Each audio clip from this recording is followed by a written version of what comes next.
కుజదోషముతో బాధపడేటువంటి వాళ్ళు, వివాహం కాక ఇబ్బందులు పడేటువంటి వాళ్ళందరూ కూడా ఈ రోజున చేయాల్సినటువంటి చిన్నపాటి పూజా విధానం గురించి తెలియజేస్తాను.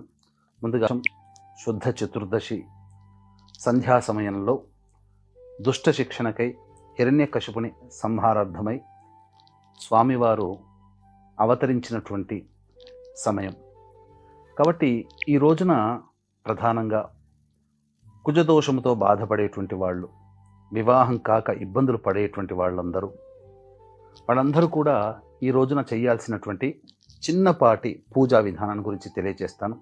ముందుగా వీక్షించేటువంటి ప్రేక్షకులకి ప్రధానంగా మీ జాతకరీత్యా కలుగు విద్య, వివాహ, ఉద్యోగ, దాంపత్య, అనారోగ్య సమస్యల నివారణకి, అలాగే మేష, మిథున, కర్కాటక, సింహ, కన్య, వృశ్చిక, ధనస్సు, కుంభ, మీన రాశిలో జన్మించిన వారికి శనిదోష నివారణకై సర్వదోష నివారణ పూజలు హోమాలలో భాగంగా మే 1వ తారీఖు రోజున సాయంకాలం 6 గంటలకి సర్వదోష నివారణ పూజలు హోమాలు జరిపించి శక్తిపాతం చేసినటువంటి కరుంగలిమాల ఇవ్వడం జరుగుతుంది.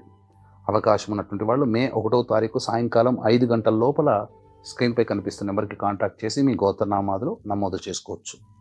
ఇక ఈ నరసింహస్వామి జయంతి రోజున వివాహం కావాల్సినటువంటి వాళ్ళు, కుజదోషంతో బాధపడేటువంటి వాళ్ళు, ముఖ్యంగా రుణ బాధలు తొలగాలి అనుకున్నటువంటి వాళ్ళు ఈ రోజున స్వామివారికి కుంకుమ నీరు మరియు తేనెతో అభిషేకము జరిపించి చలివిడి, పానకము, వడపప్పు ఇవి స్వామివారికి నైవేద్యంగా పెట్టినట్లయితే తప్పకుండా స్వామివారి యొక్క అనుగ్రహంతో వివాహ సమస్యలు తొలగిపోతాయి.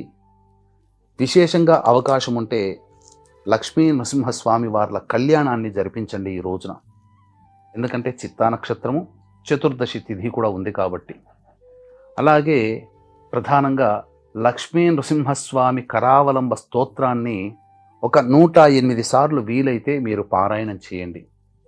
లేదు ఇంకా మాకు సమయం ఉంది అనంటే ఈ రోజున ఓం వజ్రనఖాయ విద్మహే తీష్ణదంగస్ట్రాయ ధీమహి తన్నో నారసింహ ప్రచోదయాత్ అనే ఈ యొక్క గాయత్రి మంత్రాన్ని 1008 సార్లు పఠించండి. ఈరోజు ఉపవాసం ఉండే ప్రయత్నం చేయండి. తప్పకుండా ఆ స్వామివారి యొక్క దివ్య అనుగ్రహంతో ఇప్పుడు చెప్పినటువంటి సమస్యల నుంచి సత్వరమే పరిష్కారం లభిస్తుందని చెప్పవచ్చు.